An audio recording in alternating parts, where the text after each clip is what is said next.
প্রিয় দর্শকবৃন্দ, আমি আজকে এসেছি সুনামগঞ্জের তাহেরপুরের এই ঐতিহাসিক শিমুল বাগান। এই ঐতিহাসিক শিমুল বাগান এশিয়া পূর্ব দক্ষিণ সর্ববৃহৎ একটা শিমুল বাগান। আমি আজকে এসেছি ওই স্থানে এবং এসে আমার প্রিয় ভাই রাকাবউদ্দিন চেয়ারম্যান সাহেব, ভাই আমার, যিনি এই প্রতিষ্ঠানের মালিক, রাকাবউদ্দিন চেয়ারম্যান সাহেব, আসসালামু আলাইকুম। ভালো আছেন না?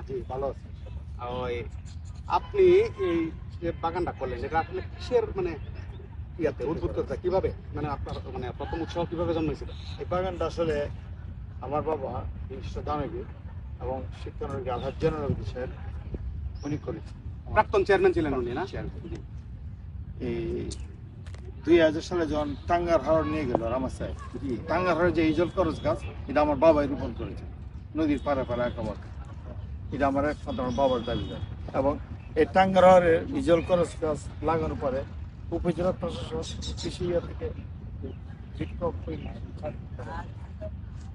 টাঙ্গার হাওড় যখন রামাসায় নিয়ে গেল, তখন দেখলো বালিতে 3টা বড় বড় শিমুল গাছ, ওইখানে তিনটা ছিল আর এদিকে ছিল একটা।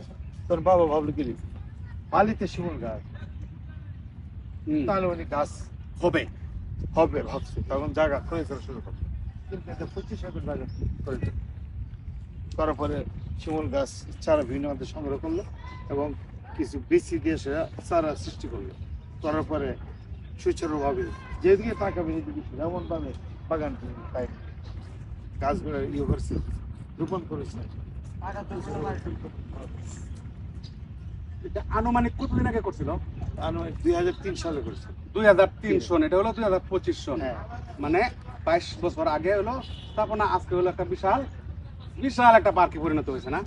এটার জন্য আমি আসলে অনেক অনেক ধন্যবাদ জানাই আপনার পিতাকে, যিনি এই উদ্যোগটা নিয়েছেন। আমাদের এই এশিয়া সারা বাংলাদেশে তো আমি দেখি না, আমি অনেক জায়গায় ঘুরছি, মোটামুটি দেখি নাই। তো আপনার পিতাকে তো অবশ্যই ধন্যবাদ দেবো, এই কারণে ধন্যবাদ দেবো যাতে অন্যান্য যুবক যারা আছে তারা হিসাবে আমাদের এগিয়ে আসে। এই বাগানে হাল ধরে চাল পরিচর্যার মাধ্যমে এই পর্যন্ত আমি দাঁড় করি। আমার বাবা ভেবেছিল যে ব্যবসার চিন্তা হবে, কিন্তু যখন ফুল ফোটা শুরু হয়েছে তখন ব্যবসার চেয়ে আমরা পর্যটকদের সেবা করার জন্য আমরা প্রাধান্য দিচ্ছি পর্যটকদের। আপনাদের যে বাগানটা করছেন, এই বাগানে টোটাল জমি কতটুকু বলছিলেন? 25 একর, না? 25 একর। 25 একর জমি। আরো আছে প্রায় 30 একর ধরতে হবে। প্রায় 30 একর জমির মাঝে এই বাগানে কার্যক্রম। এটা থেকে এখন দৈনিক কেমন ইনকাম হয়? ইনকাম বলতে ইনকাম যেটা তো ব্যবসা তো করছি, ইনকাম তো না। আগে আমার বাবা ভাবছিল ডাল পালা কিনে রাখা শিবন এটা তেমন কিনে নেয় না? কিনে নেয়, এটা সামান্য 10 সামান্য 1-1.5 লাখ টাকা, এর বিষয় না। কিন্তু মানুষ উপভোগ করতে আসে। এটার জন্য মূলত মানে পয়লা ফাল্গুন ভালোবাসা দিবস, এটার জন্য। যেমন আকাশে আগুন লেগেছে, হ্যাঁ, প্রকৃতি প্রেমীরা মানুষ ছুটে আসে দলে দলে। এটার জন্য। যেমন আগামী শুক্রবার, আগামীকাল ওকে, যেমন 14 ভালোবাসা ফেব্রুয়ারি একবার দিবস, সবকিছু 14 মিলছে ফেব্রুয়ারি। লোকে লোকারণ্য হয়ে কিন্তু ইসলামিক দৃষ্টিতে এটা ঠিক না, কিন্তু মানুষ সেটাকে উপভোগ করতে চলে আসবে আসবে আসবে আসবে। এবং পয়লা ফাল্গুন উপভোগ করতে চলে আসবে। আর এটাতে টোটাল কতগুলা গাছ আছে? 3000 গাছ চারা রোপণ করা। 3000? 3000। মাশাআল্লাহ, এটা বিশাল ব্যাপার। এটা আসলে কতটুকু বড় মন মানসিকতা থাকলে পরে এই ধরনের একটা উদ্যোগ আসলে একজনে নিতে পারে, এটা কল্পনাতীত।